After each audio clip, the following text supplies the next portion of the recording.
that music has a hold on their emotions or their actions, but in factuality, it does. Over my research, I found that music can influence us to act on our thoughts or influence our emotions. It can influence to what we think in different ways or other stuff like that. So tonight I'm going to go over emotions, actions, exercise, and study. Reed McIntyre once said, "For me, singing sad songs had a way of healing a situation. It gets the hurt out in the open and the light out of the darkness." So, in her matter of speaking, sad music gets out emotions, actions.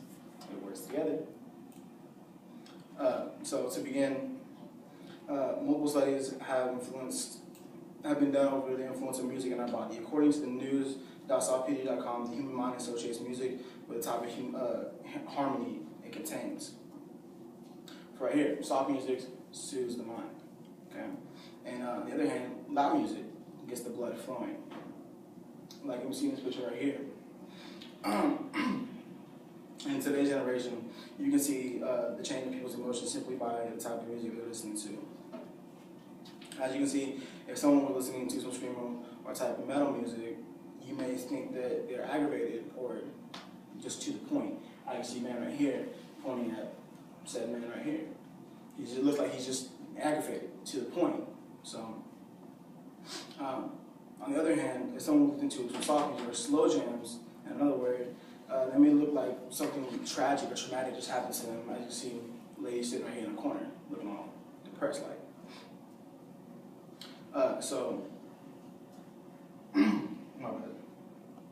Certain songs just happen to bring out certain memories in your mind that can either make you happy, make you sad, angry, mad, or just make you want to cry.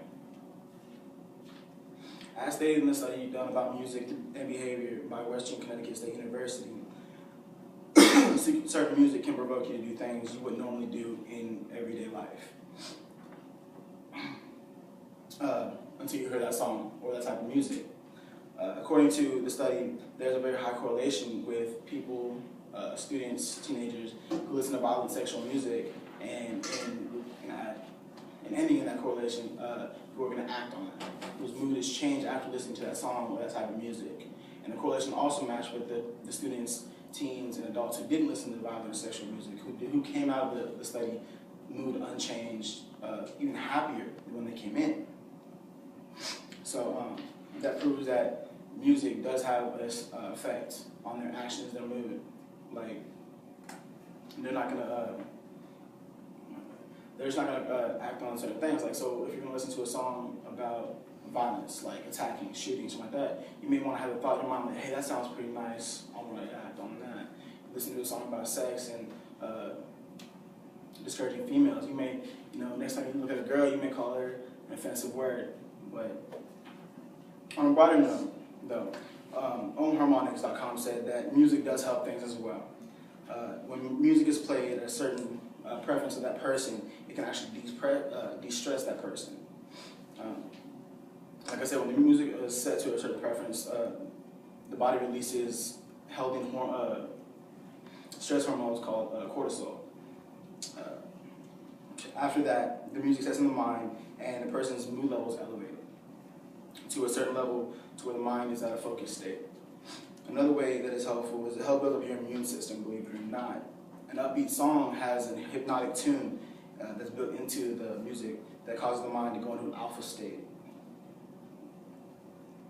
That releases endorphins held right here in the sensory cortex, right above the parietal lobe. These endorphins released are basically a natural painkiller once they're released, so therefore you don't have to take medication to get happy or just get rid of that headache.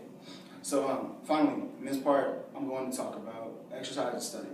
In a study done by Philica.com about music speed, and endurance, it proved that moderately fast music is the best choice for working out. That pace of music is good enough to keep up with, just enough for the participant not to overwork themselves, but yet to challenge themselves to keep going. Now, according to education.jsu.com, a study done by Johns Hopkins University states that music helps us learn. It helps us to focus on our concentration, increase our attention, and into many more ways I can't even explain. Music opens our mind physically, mentally, and emotionally, to which we can enhance our mind for understanding of what we're learning inside and outside the classroom. So you can take what you're learning in the classroom and help you in the real world, just not focus on the test. So when students study with music, it focuses on the deepest part of the alpha state, where large amounts of information is stored and processed. So when you're studying with music, these are the waves that are going on in your mind, going on in your brain. And you can see right here, it says you're awake and relaxed. So you're not fully just like, I want to lay down, I want to go to sleep. You're at, I want to relax, but I'm still awake. So to conclude, I like to say that I think music influences how we act, how we feel. And so the next time you listen to your favorite song or a song you think is just really good, listen and feel what your emotions are. Thank you.